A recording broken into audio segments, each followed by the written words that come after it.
Don't worry. I started this. I'll make sure not to pull you both down into this mess. Of course, if you're scared, you could leave first. I didn't see a thing, Dustin said casually. A few simple words had made them feel indignant, and their faces burned, especially from the looks the three women were giving them. It was humiliating to be looked down on by an ordinary doctor. You're dead meat, punk. All of you are dead meat. The middle-aged man got up from the floor with a disheveled appearance. Say that again. Who's dead meat? Dustin gave him another slap. You. Before he could speak, another heavy slap landed on his face. With a grunt, finally, he fainted from the attacks. Zoe and the rest of them watched in shock.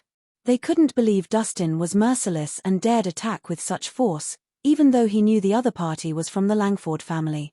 He must really not value his life. Weakling. Dustin dusted his hands, feeling unsatisfied. Dustin, do you know what you've just done? Not even the gods can save you for offending the Langford family, Gordon admonished him sternly but also gloated at his misfortune. Even though he was surprised by Dustin's martial skills, he knew his actions would only lead to his demise. Keep your judgment to yourselves. Just because you're afraid of the Langfords doesn't mean I am too. Dustin shrugged.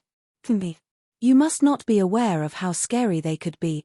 Zeke shook his head as if he was looking at an idiot. The Langford family was Stonia's most powerful and wealthy aristocratic family.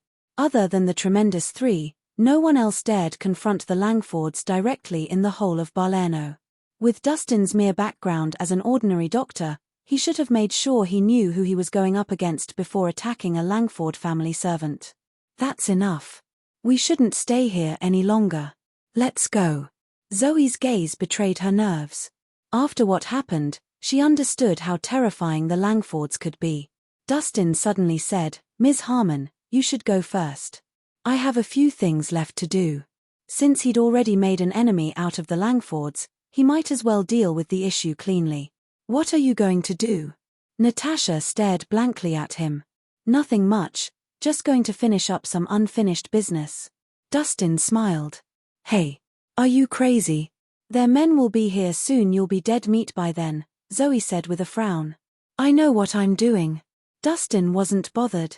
Be careful, Natasha gave him a long gaze before pulling Adriana out of the door. She knew that her presence would cause him more trouble. Forget it. Suit yourself. Zoe shook her head and left. You should know better. You'll find out soon enough how powerful the Langfords are. Since you won't listen to our advice, there's no point in stopping you from being the dead meat you love to be. Zeke and Gordon followed behind them after throwing out those words. All of them finally breathed a sigh of relief after leaving the restaurant. Guys, what should we do now? Standing near the entrance, Zoe said with uncertainty, Adriana has been marked by the Langfords. If we don't think of something, this won't end well. You're right. Adriana is not strong enough to fight against those brutal swine. Zeke was slightly worried. They're not too unreasonable. Perhaps we could talk it out. I just so happen to be acquainted with Louis Langford. I'm sure there won't be a problem as long as I can convince Mr. Langford. Gordon, you know Mr. Langford? Why didn't you say so earlier? I almost peed my pants just now. Zeke was surprised. The last time I went to Stonia, I attended a party of his and got to know him there. Gordon smiled. That's amazing. I can't believe you know someone so powerful.